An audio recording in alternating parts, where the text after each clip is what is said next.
자, 리마인드 특강을 시작합니다. 먼저 답안지 쓰는 것 관련해서 나온 질문. 이런 답안지 질문은 좀 많이 해야 되는데 의외로 좀 많이 안 나오고 있어요. 자, 우리가 번호를 붙일 때요. 요건에는 번호를 붙입니다. 두 번째, 학설에는 번호를 붙여도 돼요. 그런데 학설을 교수님이 안 읽었으면 좋겠다고 생각하면 번호를 안 붙여도 돼요. 실제로 교수님 교과서에도 학설을 쓰는데 번호 안 붙인 교과서도 있어요. 실제로 김난철 교수님 책에도 보면 일부 학설은 번호 안 붙이고 그냥 쭉 쓰시는 경우도 있어요. 이 번호를 붙이는 건 사실 뭐냐면 이거는 붙여줬으면 좋겠다는 예전에 어떤 최종 교수님의 그 고시계에다 써놓은 글 때문에 그래요. 그 교수님이 뭐라고 얘기했냐면 이런 그 교수님 적나라한 표현을 이거예요. 이제 사시 채점을 하신 교수님인데 서울 모 대학에 있는 교수님인데 뭐라고 얘기하냐면 여름에 시험 끝나고 나서 답안지를 채점하는 게 얼마나 고통스러운지 아냐. 그 여름에 무더운 날에 막 하루 종일 채점하려면 정말 짜증난다. 짜증이라는 표현까지 안 쓰면 진짜 힘들다. 그래서 뭐 거기서 되게 멋진 표현이 그거였죠. 근데 정말 논리적이고 잘 쓴 답안지를 보면은 무더운 여름에 시원한 소나기와 같은 청량함이 있다. 그래서 공감이 됐어. 그 정도 느낌이 오는구나. 진짜 너무 잘 쓴 답안지 보잖아요. 짜릿한 느낌이 있어. 야, 이거지. 잘 썼네. 멋지네. 그래서 진짜 막 짜릿한 느낌이 있다니까. 막 답안지에서 오는 시원함. 그 교수님은 무더운 한여름밤의 소나기와 같은 시원함이 있대. 근데 그 말에서 뭔가 이렇게 느낌이 오는데 그렇지 않은 답안지가 많다는 거죠. 무더운 여름과 같은 짜증이 나는 답안지가 있다잖아. 그래서 이 교수님이 뭐라고 얘기하냐면 그러니까 지시어를 좀 많이 넣어달래. 뭔가 1번, 2번 이렇게 뭔가 시선을 끌어 쓰는 이런 걸 좀 넣어줬으면 좋겠다. 그래서 이 교수님 때문에 나중에 사례 경우 쓸 때도 그 요건에 맞게 번호를 쓰면서 포섭을 했던 거예요. 예전에. 많은 교수님들이.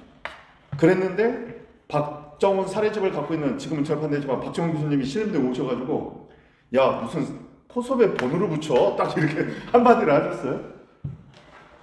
그래가지고 베리타스에서 그 강연을 하시고 나서 이제 우리 제자들이 듣고 와서 나한테 알려줬지.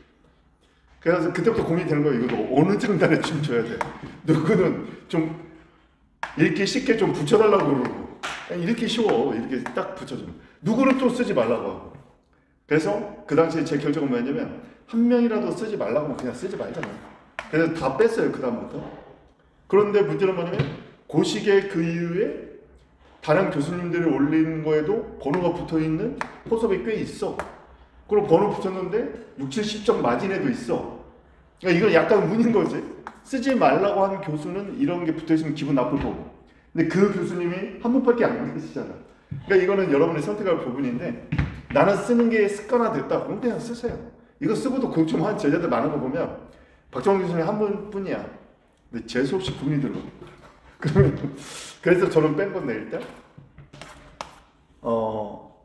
뭔가 이렇게 지시해 줄 수 있는 단어를 넣어 달라는 거야. 채점하기 쉽게 하기 위해서.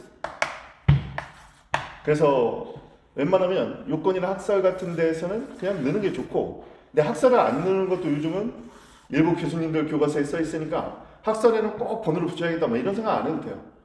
그리고 번호가 안 붙으면 읽기가 좀 힘들거든. 그러니까 안 읽게 하고 싶으면 쓰지 마세요. 그냥 대충 쓰고 싶으면. 그리고 학설은 제가 얘기했는데 긍정설, 부정설, 절충설 이름 3개 쓸 것 같으면 쓰지 마. 차라리 이럴 것 같으면 판례를 자세히 써버려요. 왜냐면 굉장히 성의 없어 보여. 근데 만약에 쓸 거면 긍정설, 부정설, 뭐를 늘려 쓰라고요? 절충설을 늘려서 한 줄 발을 쓰는 거예요. 그냥. 왜냐면 이 절충설에는 원칙적으로는 이러해서 부정하나 예외적으로 이러면 긍정하는 절충설, 이러면 절충설에 긍정설의 동거와 부정설의 동거가 다 여기서 해량된단 말이야. 예측이 된단 말이야. 그런 식으로 스케일을 잡는 거예요. 그래서 정말 긍정설, 부정설, 절충설이 있다. 이렇게 쓰려면 안 쓰지만도 못하다 이거. 절충설은 좀 늘려 써야 된다. 적어도. 그런데 만약에 절충설이 없어. 긍정설, 부정설만 있어. 이때는 판례에 해당되는 부분에 논거를 써주는 게 좋겠죠. 아니면 본인이 지지할 학설을 좀 늘려 쓰는 게 좋아. 그런 경우에는 만약에 부정설이 내가 지지할 학설이야. 그러면 긍정설도 있으나 이러이러함으로 부정하는 견해가 있다. 뭐 이런 식으로 써주면 되겠어요. 그렇게 하면 되겠고. 좋아요. 그 다음 두 번째 질문은 집행정지에 관련해서 행정심판법상 가구제 우리 쟁점 답안지 176페이지 보면 우리 쟁점 답안지 176페이지 행정심판법상 가구제 집행정지의 효력이 있잖아요.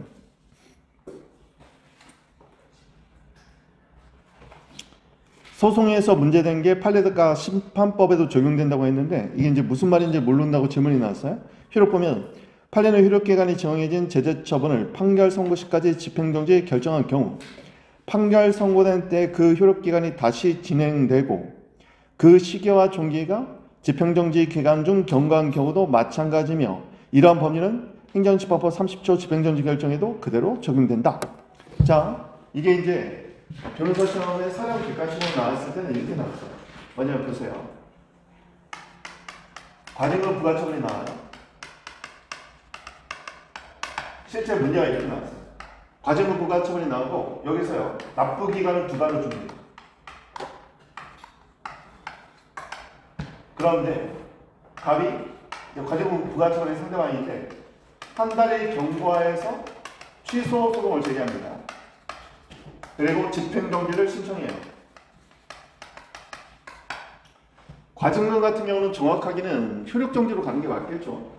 어쨌든 강제 집행을 못한다고 생각하면 뭐 집행정지라고 써도 틀리진 않아요. 그랬더니 법원에서 집행정지를 인용 결정을 해줍니다.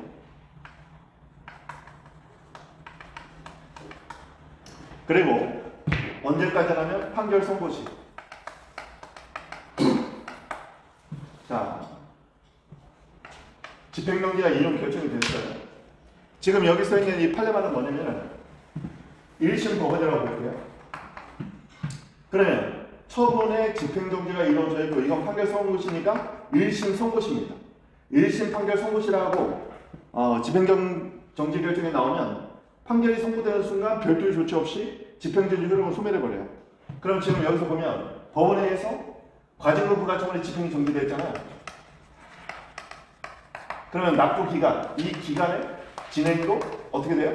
정지가 되는 거예요. 여기까지 이해됐어요? 그러면 과징금 부과처분이 집행정지되면 그에 따른 기간, 뭐 효력기간이든 효력기간이든 뭐든 다 정지가 되어버립니다. 그럼 판결 선고시가 되면은 이런 집행정지는 자동 실효가 되죠? 그러면 처분은 자동 회복이 돼요. 뭐가? 과징금 부과처분. 그럼 어떻게 되냐? 이미 진행된 이후에 남은 기간이 다시 진행한다는 얘기예요. 그런데 실제 그 사량 객관식에서는 어떻게 나왔냐면 이 판결 선고시가 이게 1년 뒤에 이루어져요. 그랬더니 처분청이 뭐라고 얘기했냐면 1년 뒤에 판결이 선고됐으니까 재판하는 기간 동안에 납부기간이 종기가 도달했겠죠. 그러니까 뭐라고 얘기했냐면 기간이 종기가 돼 있는데 이거를 고려 못한 거야. 행정청이. 고려 못하고 야, 너 우리가 납부하라고 한 뒤로부터 벌써 시간이 많이 지나서 그래서 가상금을 부과처분한 거예요. 이게 적법하냐고 물어본 거야. 그럼 지금 본 것처럼 기간 진행도 정지가 됐기 때문에 이 사람은 기간 도과한 게 아니거든요. 그런데 가상금 부과처분하면 얘는 뭐가 된다? 얘는 그냥 무효가 돼. 판결 효력에 반해버리니까. 이게 사량 객관식으로 나온 거야. 여기 지금 이해됐어요? 그러면 다시 한번 읽어볼게요. 판례는 효력기간에 정해진 제재처분을 판결 선고시까지 집행정지 결정하셨을 때 뭐 그냥 다른 예를 들어보면 2개월 영업정지예요.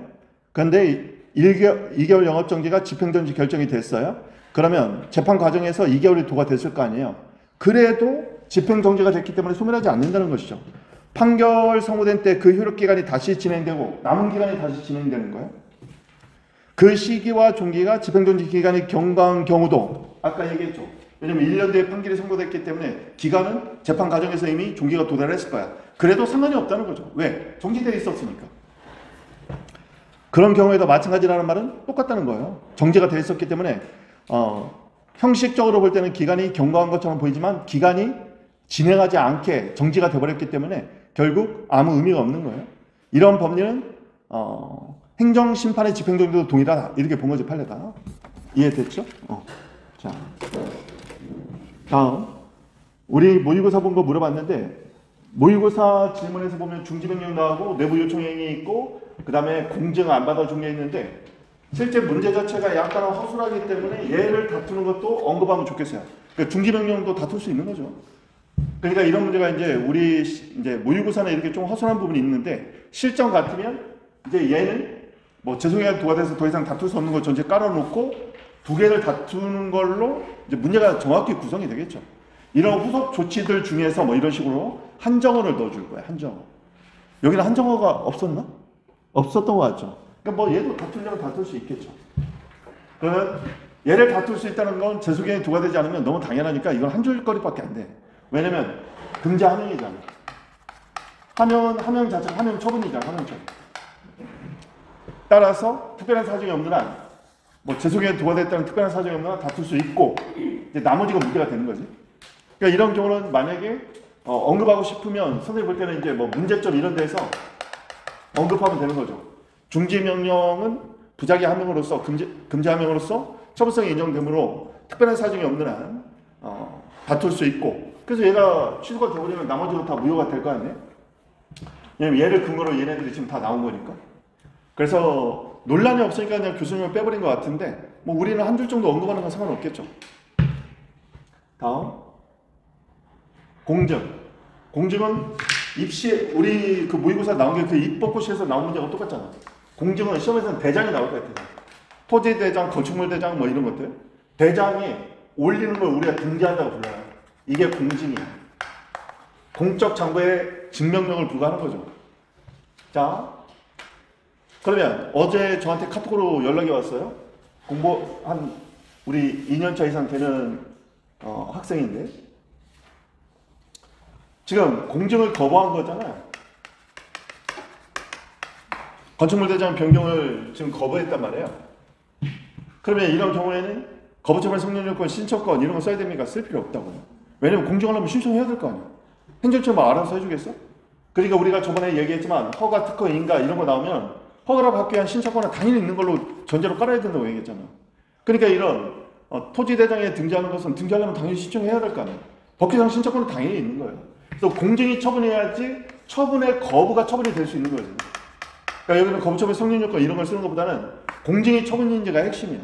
공증이 처분이라면 이런 공증을 신청할 수 있는 권리는 당연히 있기 때문에 논란이 없는 거예요.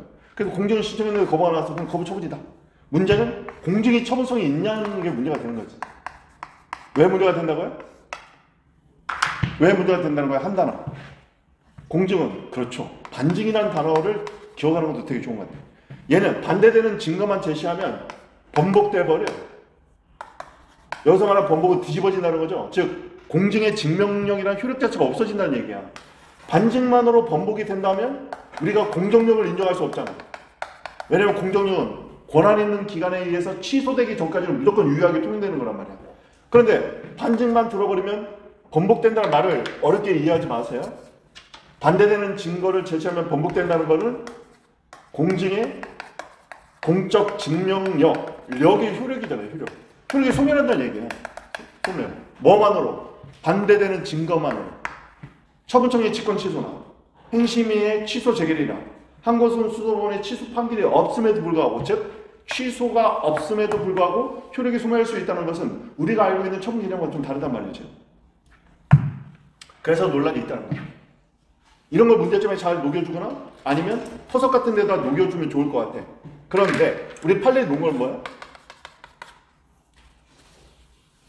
판례는 한 단어만 쓸 것 같으면 실체적, 법률관계, 밀접한, 관련을 갖느냐 이 단어가 떠오르면 되고 좀 분설할 것 같으면 공법상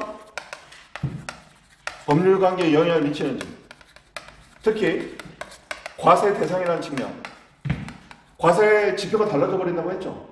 논밭이냐 대지냐 또는 상가냐 주거용이냐 이거는 과세 지표가 달라져 버려. 보상금, 손실 보상금 산정 기준도 달라져. 공과사 법률 강에 영향을 미치네. 두 번째, 소유권 행사의 존재 요건이죠. 여기는 과세 지표가 달라지고 보상금 산정 기준이 달라지고 과세 지표 산정 기준이 달라지는데 얘는 예를 들면 건축물 대장에서는 주거용이면 상가의 임대차 계약을 체결할 수 없고 주거용이면, 그리고 토지 같은 경우는 전답이면 건축 허가가 나올 수가 없어요. 건축이 안 돼요. 내가 상가의 임대차 계약으로 이걸로 노후 대비를 하려고 해. 상가 차임 받는 걸로 살려고 해. 지금 여기가 그러잖아. 이 트레일 건물 자체가 오피스텔 말고는 지금 다 상가인데, 이런 경우에는 내가 상가 임대차로, 상가 같은 경우는 보증금이 안 써요. 월세가 써야지. 그걸로 그 월세로 먹고 사는 거예요, 임대인들이. 그런데 그런 소유권 행사를 하려면 지금 건축물 대장 자체가 바뀌어야 된단 말이에요. 용도 변경이 돼요. 토지 대장도 마찬가지로 내가 건축하려면 대지로 바꿔야 된단 말이에요. 키워드, 공법상 법률 강의에 영향을 미치냐, 소유권 행사의 전제 요건이 되고 있느냐, 이 두 가지가 만족되면 실체적 법률 관계에 밀접한 관련을 갖고 있다. 그러면 소부성을 인정하다는 거예요. 공정력 이런 거 없더라도. 따라서 공정의 처분성이 문제가 될 때는 첫 번째,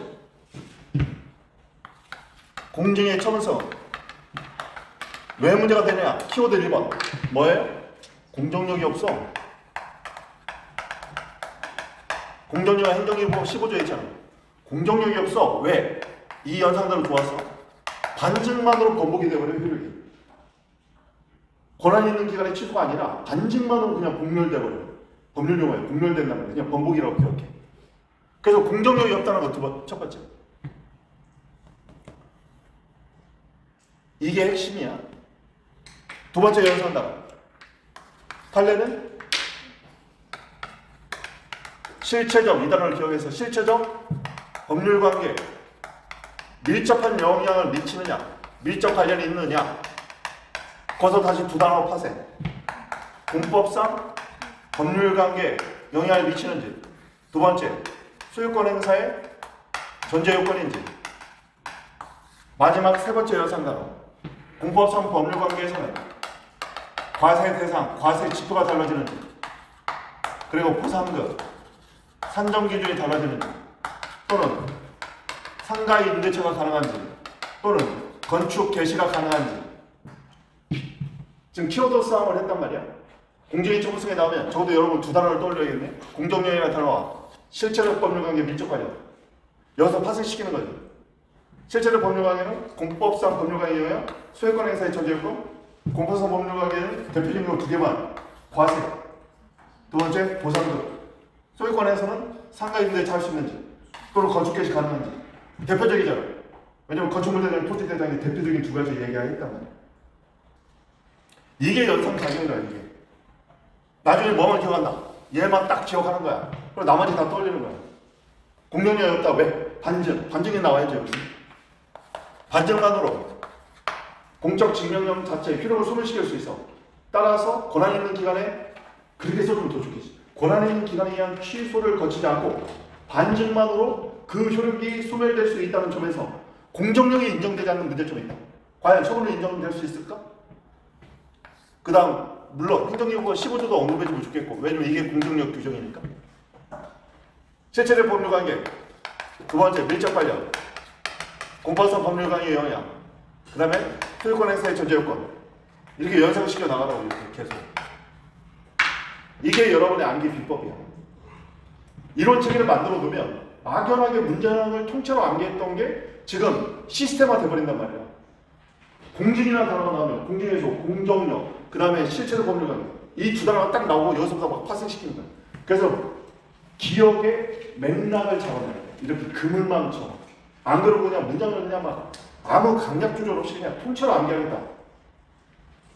할 수 있으면 그렇게 하세요. 가끔 그렇게 타고난 애들이 있어. 보면 다 기억이 안 되잖아. 근데 우리는 범인이 안 나잖아. 이런 식으로 자꾸 기억의 회로도를 만들어 놓으라고. 이게 바로 마인드맵 학습법 아니야.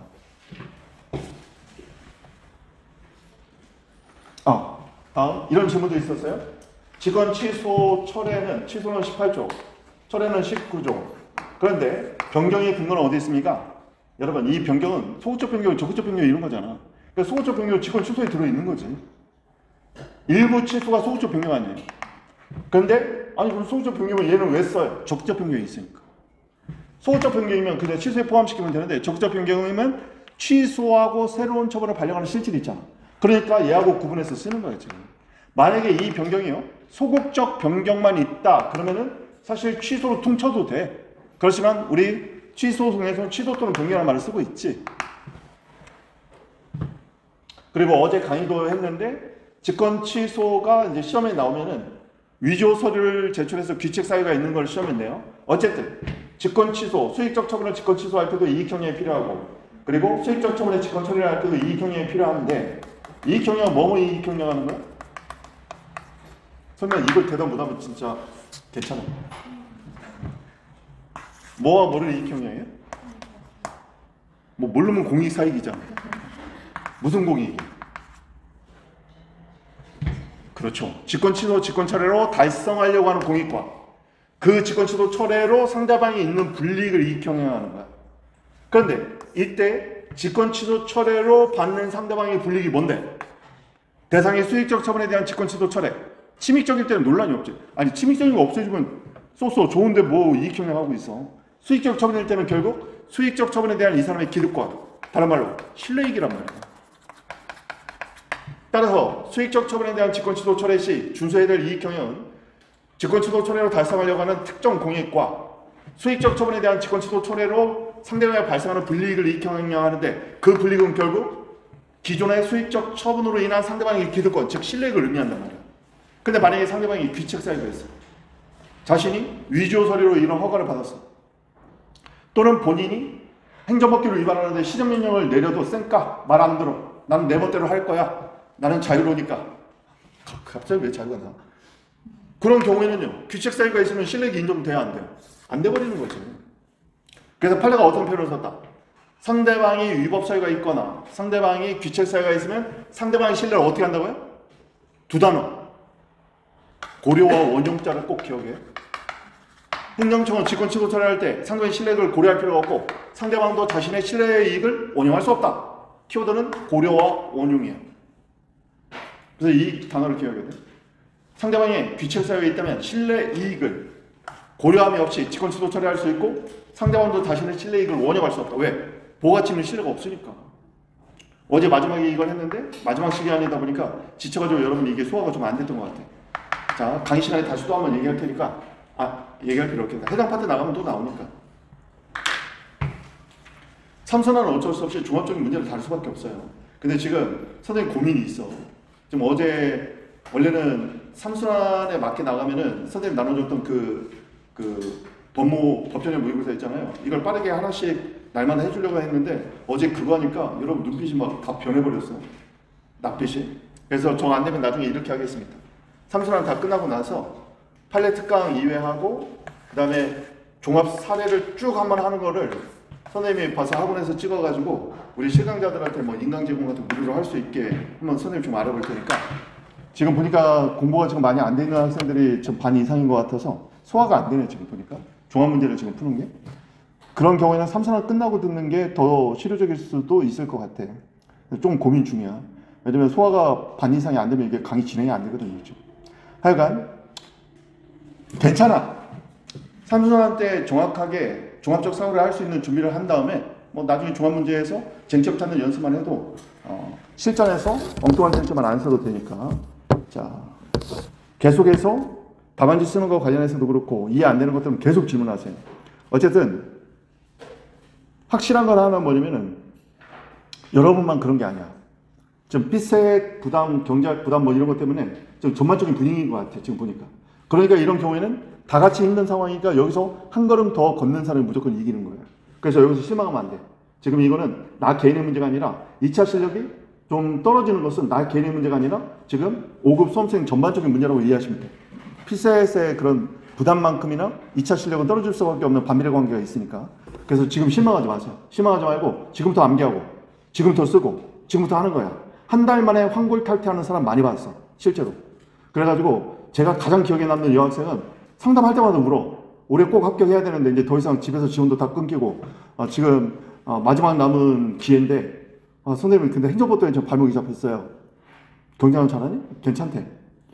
그래 그러면 한 달 동안 해보자. 근데 막 상담할 때마다 한 2번 울었던 기억이 나. 그런데 나중에 사순환 보니까 답안지가 좋아졌네. 한 달 만에. 삼순환 딱 끝나고 나중에 한 달 뒤에 사순환 때 딱 보니까 그러고 합격했어. 실제로 합격했어. 물론 남친의 도움도 많았지. 먼저 합격한 남친이 막 답안지 개인 채점 해주고 그랬지. 물론 합격하고 헤어졌어요. 매물차들 때. 나 합격하니까 보이는 세상이 달라졌겠지. 어쨌든 둘이 다 아주 쿨하게 헤어지더라고. 그래서 그렇게 됐어요. 어쨌든 합격하면 돼. 합격하면 되니까 지금부터 해도 늦지 않아. 지금부터 늦지 않으니까 나는 남친이 없는데, 나는 여친이 없는데, 합격한 남친 여친이 없어도 돼. 선생님 그 역할 해줄 테니까 선생님한테 찾아와서 답안지는 뭐든 계속 상담해. 선생님이 남친 여친 다 해줄 테니까 답안지만 들고 와. 알았죠? 자, 오늘도 힘내서 화이팅 합시다.